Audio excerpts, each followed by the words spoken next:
I've learned that you really never know what to expect. You have this idea of what a child is going to be when they come into your home, but that idea is never the same. It constantly changes. Some things we've learned as a foster parent is we don't have as much patience as we thought we did. I've learned a lot of things by becoming an adoptive parent.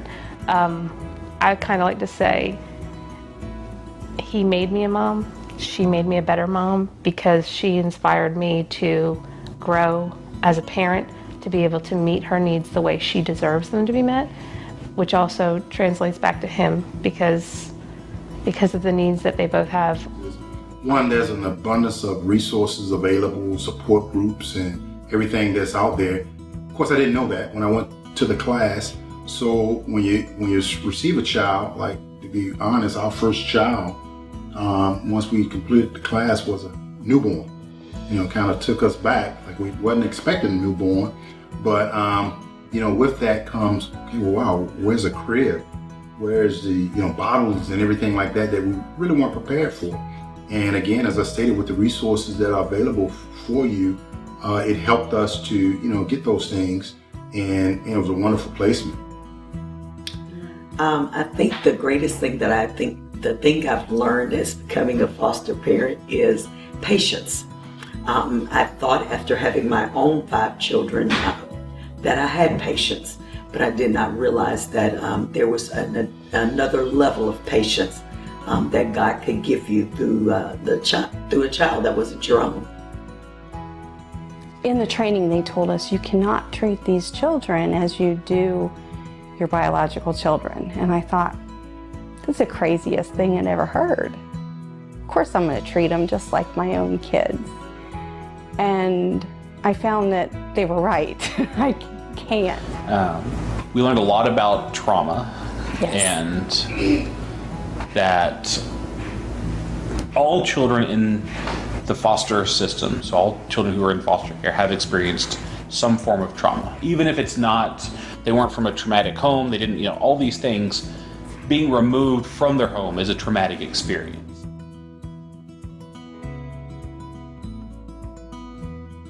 The challenges we faced are from kind of all around. Social workers, just communication, lack thereof, things like that. Birth parents, we always try to partner with the birth parents initially, if we can, if it's safe to do so.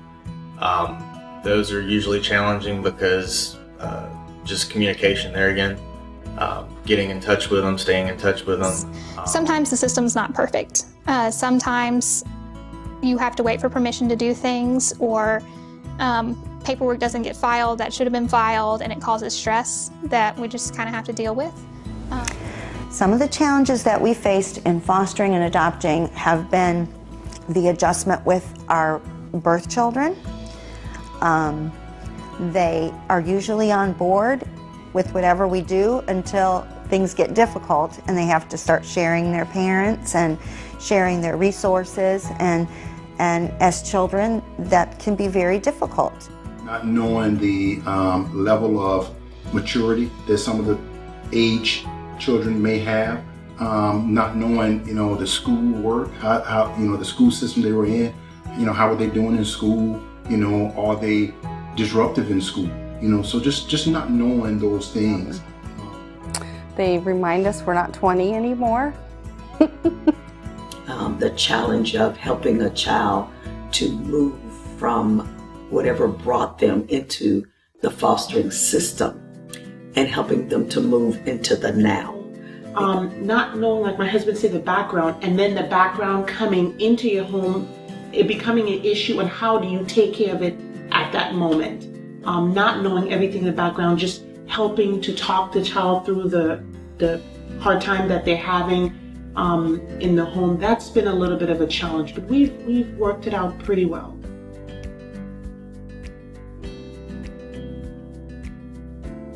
For me, I try not to focus on the rewards for me, but mostly the rewards for these kids that come in. These are kids who don't trust people, who have learned not to trust adults, and that's for a good reason. And so for me, the rewarding thing is watching them see what a healthy family looks like. The most rewarding thing that we have gotten out of adopting our child is our child. I mean, she's an amazing human being, and she's smart, she's funny, she would give you the shirt off her back if you needed it. She is strong-willed and independent, which is different than I thought it would be.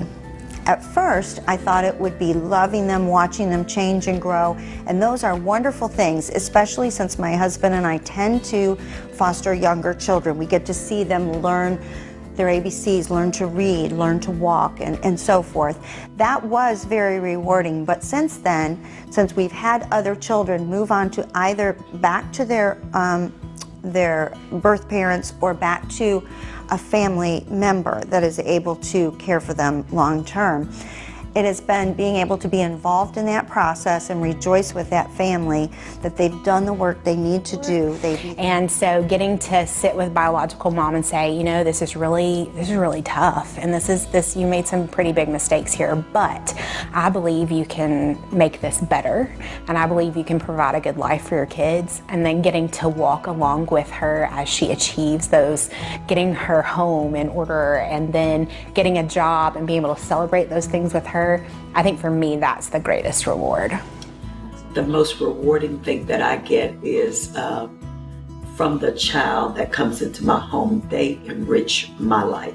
I think that they believe that they're there and I'm there to help them, but it's twofold. The most rewarding thing is growth, in one word. We had a child one time that was very neglected. I mean, even he had never had birthday parties. He spent the first half of a birthday party under a table because he was so overwhelmed by everybody there. But he was with us about 9 months, and that was probably one of the most rewarding, most challenging children, but then also most rewarding because we saw him grow, saw him where you could touch him, he would withdraw because of abuse, and then by the end, he would just come up and give you a hug. You know, they say, you know, about guilt, putting your grandchildren into foster care. And yes, 5 years later, I'm still feeling guilty. But then when I see how well that they are doing, it's like, it just takes that little bit of an edge off. You know, they are doing so well. They have a mom that loves them, that wants to be their person. You know, and I've been asked, well, don't you get jealous when they don't want you and they want mom? Well, why? That's their mom.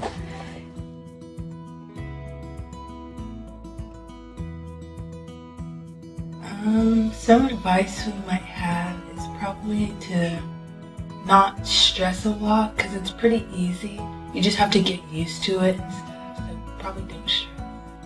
You definitely have to be patient and open to new ideas, and very accepting of the kids in your home, and you have to be aware of their past and what they've gone through, and just to be lighthearted and fun. And I would say strap up your boots, because you're in for a ride, a wonderful ride at that.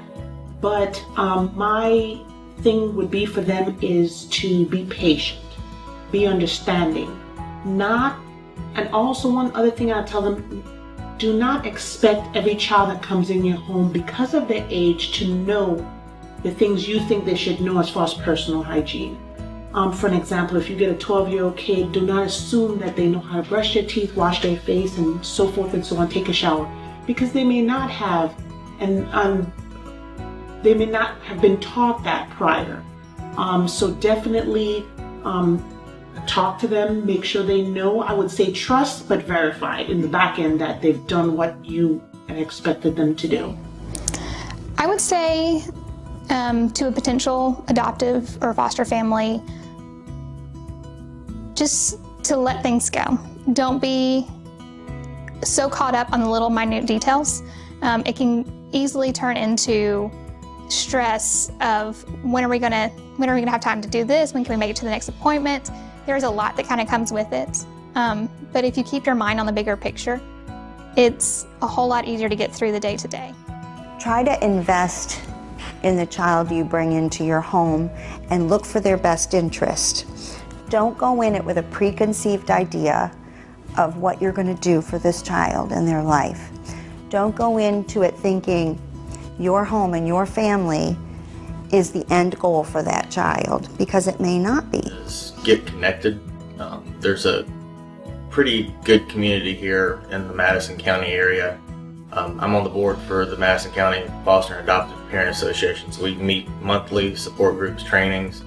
My greatest advice would be to learn everything that you can about trauma and developmental trauma and the effects that it has on a brain. I think that I would say to walk into it with the love and the open eyes of putting yourself into that child's situation, into that child's shoes for just a split second, and feeling what it must feel like to not be with your family and just to need somebody to give you a chance. I mean, you kind of expect the unexpected. Some of the things that you just, as she said, you just assume that a child would have those things or understand those things, but they may not. So you just be patient and go through those processes and teach them. I would say make sure that your health insurance covers both those areas extensively, because there is a significant need when you take a child from everything they know and put them in a completely different environment, and especially a child that's experienced trauma, and you need to be prepared to support that child in any way. If I had some advice for new foster adoptive parents, I would just say breathe. Hold on tight, it's a roller coaster. And nothing you can do can prepare you for it. You just have to breathe.